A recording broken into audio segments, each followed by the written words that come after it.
And from this, my brothers and sisters in Islam, our Prophet sallallahu alayhi wasallam, he mentioned in a hadith narrated by Abdullah ibn Umar radiyallahu anhuma, he said, سمعت رسول الله صلى الله عليه وسلم يقول من قال في مؤمن ما ليس فيه أسكنه الله ردغة الخبال حتى يخرج مما قال وردغة الخبال هي عصارة أهل النار. He said, alayhi salatu wassalam, that whomever said about your brother something that could be mistake, then he will be placed in Jahannam, which is called Radghat al-Khabal. And this literally, this one, it is likely the essence which comes out from the people of the hellfire. All the filth that comes from the people of the hellfire, it is placed in that area in Jahannam, and the person who's doing it will be placed there in the hellfire. Wal-'iyadhu billah. Can you imagine this? And the Prophet sallallahu alaihi wasallam as well said in the hadith, إِنَّ مِنْ أَرْبَ الرِّبَى الْإِسْتِطَالَةُ فِي عَرْضِ الْمُسْلِمِ بِغَيْرِ حَقٍّ. He said it is worse than riba. People who are prohibiting about riba and dealing with mortgages and all of these things. What is worse than this? As the Prophet sallallahu alaihi wasallam described, he said alayhi salatu wasalam, to talk bad and ill about your brother and sisters in Islam. Can you imagine this?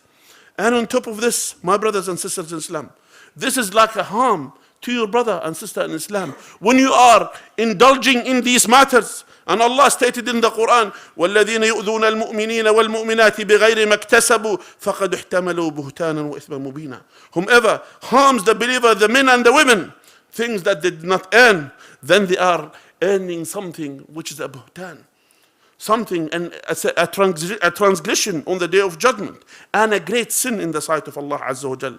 So from this, my brothers and sisters in Islam, here there is a great hadith narrated by Ibn Umar radiyallahu anhuma, where he said, the Prophet of Allah alayhi salatu wasalam, where he said, يا معشر من أسلم بلسانه ولم يفض الإيمان إلى قلبه لا تؤذوا المسلمين ولا تعيروهم ولا تتبعوا عوراتهم فإن من تتبع عورة أخيه المسلم تتبع الله عورته ومن تتبع الله عورته يفضحه ولو في جوف رحله. He said alayhi salatu wasalam, O you people who embrace Islam with their tongue, and Islam did not penetrate their heart. So this is the description of those individuals. The Islam is on their tongue and the Islam is not in their heart. If the Islam is in their heart, they will not indulge with these evil and bad behaviors. He said alayhi salatu wasalam, don't harm the Muslims, and don't even you accuse them with things which you don't have a clue about them. وَلَا تَتَبَّعُوا عَوْرَاتِهِمْ. And don't follow their mistakes and their sins. Don't follow them. Allah Azza wa Jal is the one who is watching over them. Allah Azza wa Jal is the one who is watching them and seeing them. It is not your business to go to try to find that and to dig about their mistakes and their sins. And he said, whomever did that, try to find sins and mistakes for his brother or sister in Islam, Allah Azza wa Jal will follow his sins. And Allah Azza wa Jal will expose him even in his own house. Can you imagine this? So someone is doing this, Allah Azza wa Jal will not let them go. Allah Azza wa Jal will expose them. Because all of us, we are sinners. And anyone apart from the messengers and the prophets of Allah alayhim salatu wasalam, who is immune from the sins? All of us, we have our own shortcomings. All of us, we have things that we want Allah Azza wa Jal to forgive us and to pardon us. So that's why when you appoint yourself that you are judging others, you are thinking that you are someone that you could trace the mistakes and the others. You have your own mistakes and you have your own sins. And you wish that Allah to forgive these sins and even to wipe these sins, not to expose you. So if you indulge with this, there is a consequence as promised by Allah Tabaraka wa Ta'ala.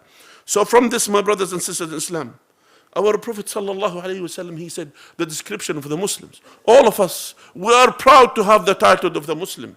What is the Muslim? As the Messenger of Allah sallallahu alaihi wasallam described, he said, "Al-Muslimu man salima al-Muslimuna min lisanihi wa yadihi, wal-mu'minu man aminahu an-nasu ala dima'ihim wa amwalihim." He said that the Muslim is the one who is the Muslims are safe from his tongue and from his hand. They are safe from him. Not they try to find a way, any way that to try to hide from him, is actually that someone who is the people safe from his tongue and his hand. He is the true Muslim, and the true mu'min is the one where the people are safe on their blood and their wealth with him. And that is the true mu'min, as the Messenger of Allah sallallahu alayhi wasallam described. This is all of these information and all of these advices from Allah tabaraka wa ta'ala and the Messenger sallallahu alayhi wasallam for what? In order to bring unity and harmony amongst believers. That's what Allah Azza wa Jal wants us to be, true believers, ikhwan, brothers and sisters in Islam. أقول قولي هذا وأستغفر الله لي ولكم فيا فوج المستغفرين أستغفر الله.